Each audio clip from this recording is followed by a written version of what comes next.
আগের সরকারের পুনরাবৃত্তির প্রশ্নই আসে না, বললেন আসিফ নজরুল। এদিকে কৃতকর্মের জন্য জনগণের কাছে ক্ষমা চাইবে কি আওয়ামী লীগ? জানাবো ইন্টারন্যাশনাল ক্রাইসিস গ্রুপ, এই সরকার ব্যর্থ হলে বাংলাদেশের সামনে দুটি পথ খোলা থাকবে। এবং সর্বশেষ জানাবো বাংলাদেশ পাকিস্তানও হবে না, আফগানিস্তানও হবে না, বলছেন ডক্টর শফিকুর রহমান। এতক্ষণ শুনছিলেন সংবাদ শিরোনাম, এবারে বিস্তারিত। আগের সরকার পুনরাবৃত্তির প্রশ্নই আসে না, বললেন আসিফ নজরুল। আইন উপদেষ্টা ডক্টর আসিফ নজরুল বলেছেন, আমাদের সক্ষমতার ঘাটতি থাকলেও আন্তরিকতার ঘাটতি নেই। গুমের শিকার পরিবারের পুনর্বাসন ও ক্ষতিপূরণের বিষয়টি সরকার বিবেচনা করছে। আমরা সবার কাছে প্রতিজ্ঞাবদ্ধ। তবে গুম অপহরণের সঙ্গে জড়িতদের বিচার করা কঠিন বলে মনে করেন আইন উপদেষ্টা। ডক্টর আসিফ নজরুল বলেন, গত 15 বছরের শাসনকে কয়েক সপ্তাহে মোকাবেলা করা খুব কঠিন। অনুষ্ঠানে উপস্থিত গুম বিচার বহির্ভূত হত্যাকাণ্ডের শিকার ব্যক্তির পরিবারের সদস্যদের এক প্রশ্নের জবাবে আসিফ নজরুল বলেন, এই সরকার সব সরকারের মতো না, আমরা কোনো পলিটিক্যাল ফিগার না। আল্লাহর রহমতে আমরা প্রত্যেকে আমাদের প্রফেশনে প্রতিষ্ঠিত, তাই আগের সরকারের পুনরাবৃত্তির প্রশ্নই আসে না। তিনি বলেন, কোনো সরকার কিন্তু গুম বা বিচার বহির্ভূত হত্যাকাণ্ডের বিচারের জন্য কমিশন গঠন করেনি। আমাদের সরকার পরিচালনায় যদি কোনো ভুল হয়ে থাকে তাহলে আপনারা নিশ্চয়ই সমালোচনা করবেন। অনুষ্ঠানে শিল্প উপদেষ্টা আদিলুর রহমান বলেন, ন্যায় বিচার সবার অগ্রাধিকার, শুধু গুম বা বিচার বহির্ভূত হত্যার শিকার ব্যক্তির পরিবারের জন্য নয়, গত 15 বছরে আওয়ামী লীগের নির্যাতনের শিকারের প্রত্যেকের জন্য। কৃতকর্মের জন্য জনগণের কাছে ক্ষমা চাইবে কি আওয়ামী লীগ? বাংলাদেশে গণ আন্দোলনের মুখে ক্ষমতা হারানোর 3 মাস পরেও নিজেদের কৃতকর্মের বিষয়ে আওয়ামী লীগে কোনো অনুশোচনা লক্ষ্য করা যাচ্ছে না, বরং পুরো বিষয়টিকে এখনও ষড়যন্ত্র হিসেবেই মনে করে দলটি। বিশেষ করে গত জুলাই আগস্টের ছাত্র আন্দোলন দমনে যেভাবে শক্তি প্রয়োগ করা হয়েছে এবং তাতে যত প্রাণহানি হয়েছে সেটির দায় স্বীকার করে এখনও আনুষ্ঠানিকভাবে দুঃখ প্রকাশ করতে দেখা যায়নি দলটিকে। আওয়ামী লীগের গত 15 বছরের শাসন আমলে বড় একটি অভিযোগ ছিল মানবাধিকার লঙ্ঘনের বিষয়ে। হিসেব বলছে, বন্দুকযুদ্ধ বা ক্রসফায়ারের নামে অন্তত 1926 জন মানুষ বিচার বহির্ভূত হত্যার শিকার হয়েছেন। এর বাইরে অসংখ্য মানুষ গুমের শিকার হয়েছেন, যাদের কেউ কেউ শেখ হাসিনার পতনের পর এখন ফিরেও আসছেন। যদিও গুম হওয়া ব্যক্তিদের একটি বড় অংশের এখনও কোনো সন্ধান পায়নি পরিবার। এর বাইরে নিয়মিত দুর্নীতি, জমি দখল, বিদেশে বিপুল অর্থ পাচার সহ আরও অনেক অভিযোগ সামনে এসেছে। তবুও দলটির শীর্ষ নেতারা এখনও বিশ্বাস করেন যে গণঅভ্যুত্থানের নামে পরিকল্পিত ষড়যন্ত্রের মাধ্যমে শেখ হাসিনাকে উৎখাত করে দেশ থেকে বাধ্য করা হয়েছে। একই পরিকল্পনার অংশ হিসেবে দলটির সভাপতি শেখ হাসিনা সহ বিভিন্ন পর্যায়ের নেতাকর্মীদের নামে মামলা দিয়ে বিচারের কাঠগড়ায় দাঁড় করানো এবং আওয়ামী লীগের রাজনীতি নিষিদ্ধের দাবি তোলা হচ্ছে বলেও অভিযোগ করেছেন নেতারা। তবে এসবের মধ্যে আগস্ট পরবর্তী সাংগঠনিক বিপর্যয় কাটিয়ে দলটি আবারও ঘুরে দাঁড়ানোর চেষ্টা করছে। দেশে বিদেশে আত্মগোপনে থাকা নেতাকর্মীদের মধ্যে ইতোমধ্যেই যোগাযোগের একটি নেটওয়ার্ক তৈরি হয়েছে বলেও জানিয়েছেন নেতারা। তৃণমূলে কেউ কেউ এলাকায়ও ফিরতে শুরু করেছেন।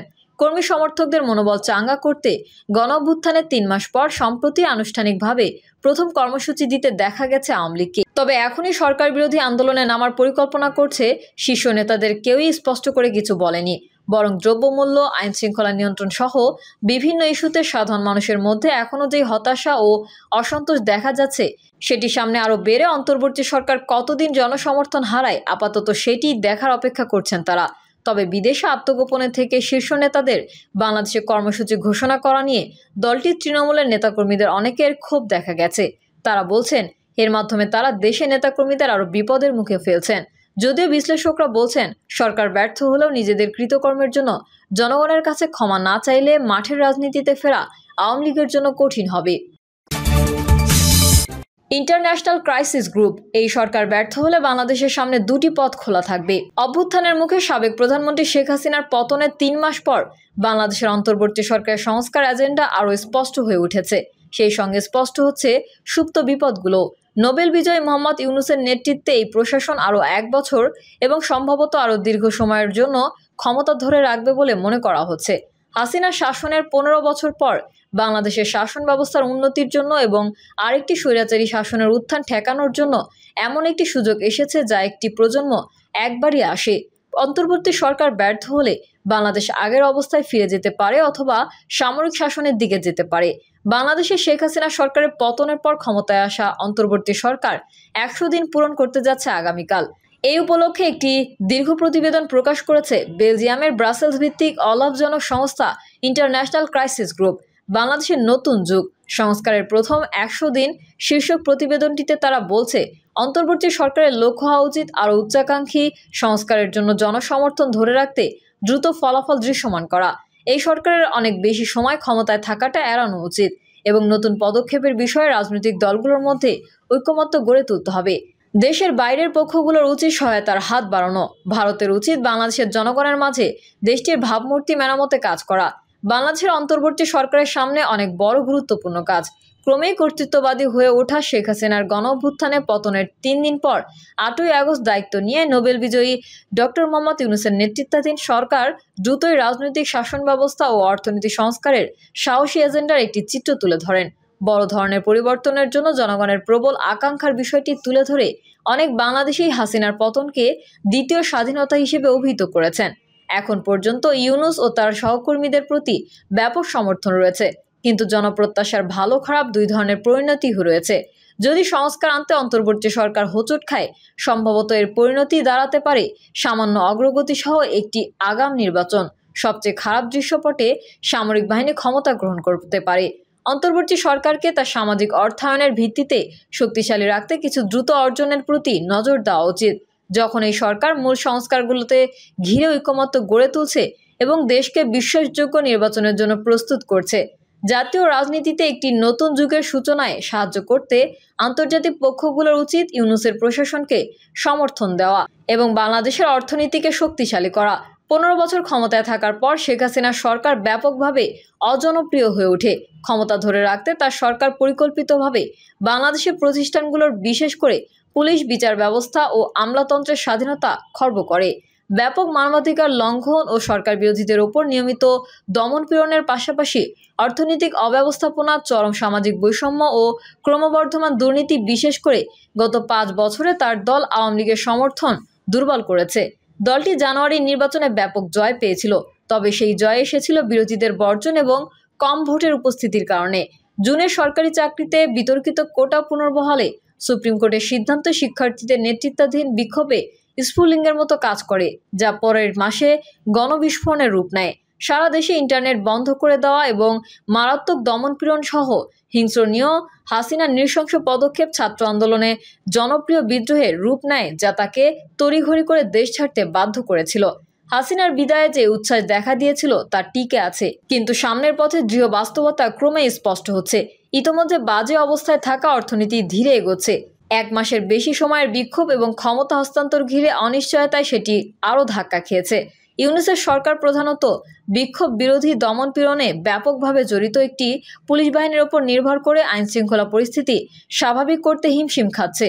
জনপ্রিয় সমর্থন ধরে রাখা অন্তর্বর্তী সরকারের জন্য খুবই গুরুত্বপূর্ণ, বিশেষ করে এর ভিত্তিতে আইনের জোড়াতালি দেওয়া আইনি ভিত্তির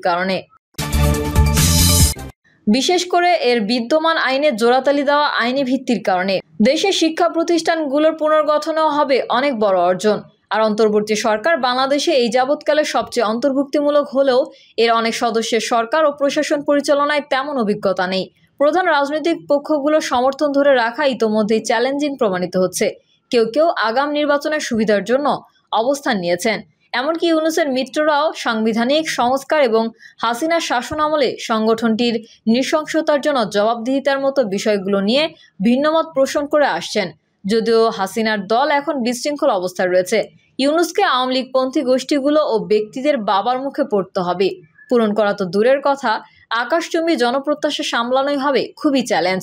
অভিজ্ঞতা বলে, অন্তর্বর্তী সরকার যত বেশি ক্ষমতায় থাকতে চাইবে, আগাম নির্বাচনের দাবি তত জোরদার হবে এবং তাদের বৈধতা নিয়ে আরও বেশি সন্দেহ দেখা দেবে। ইউনূস সমাজের দুর্বল গোষ্ঠীগুলোকে আঘাত করতে পারে এমন অর্থনৈতিক সংস্কার এবং হাসিনার শাসনামলে সংগঠিত মানবাধিকার লঙ্ঘনের জবাবদিহি কতটুকু করবেন এমন বিষয়সহ অজনপ্রিয় সিদ্ধান্ত নিতে বাধ্য হবেন। অনেক বাংলাদেশি আওয়ামী লীগের নিপীড়নের প্রতিশোধ নিতে চান, যেই প্ররোচনা ইউনূস সঠিকভাবেই প্রশ্রয় দিতে আগ্রহী নন। যদিও চ্যালেঞ্জ প্রচুর, এই পরিস্থিতি বাংলাদেশের সামনে অভূতপূর্ব এক সুযোগ নিয়ে এসেছে। ১৯৯০ সাল থেকে দুটি দল, হাসিনার আওয়ামী লীগ আর তার চরম প্রতিদ্বন্দ্বী খালেদা জিয়ার বাংলাদেশ জাতীয়তাবাদী দল, রাজনীতিতে আধিপত্য বিস্তার করে আসছে। পালাক্রমে সরকার গঠন করছে, উভয়ের রাষ্ট্রীয় অঙ্গ প্রতিষ্ঠানগুলোকে নিজেদের উদ্দেশ্য সাধনে ব্যবহার করছে, দলীয় গুন্ডা বাহিনী লালন করেছে, নির্বাচনী নিয়মকানুন বিকৃত করেছে এবং ক্ষমতায় আঁকড়ে থাকতে সুবিধাভোগী চক্র তৈরি করেছে। প্রিয় দর্শক, এই ছিল এখনকার সর্বশেষ সংবাদ। আপডেট সংবাদ পেতে চ্যানেলটি সাবস্ক্রাইব করে বেল আইকনটি ক্লিক করুন। কমেন্টে আপনার মতামত জানিয়ে আমাদের সাথেই থাকুন। ধন্যবাদ সবাইকে। আল্লাহ হাফেজ।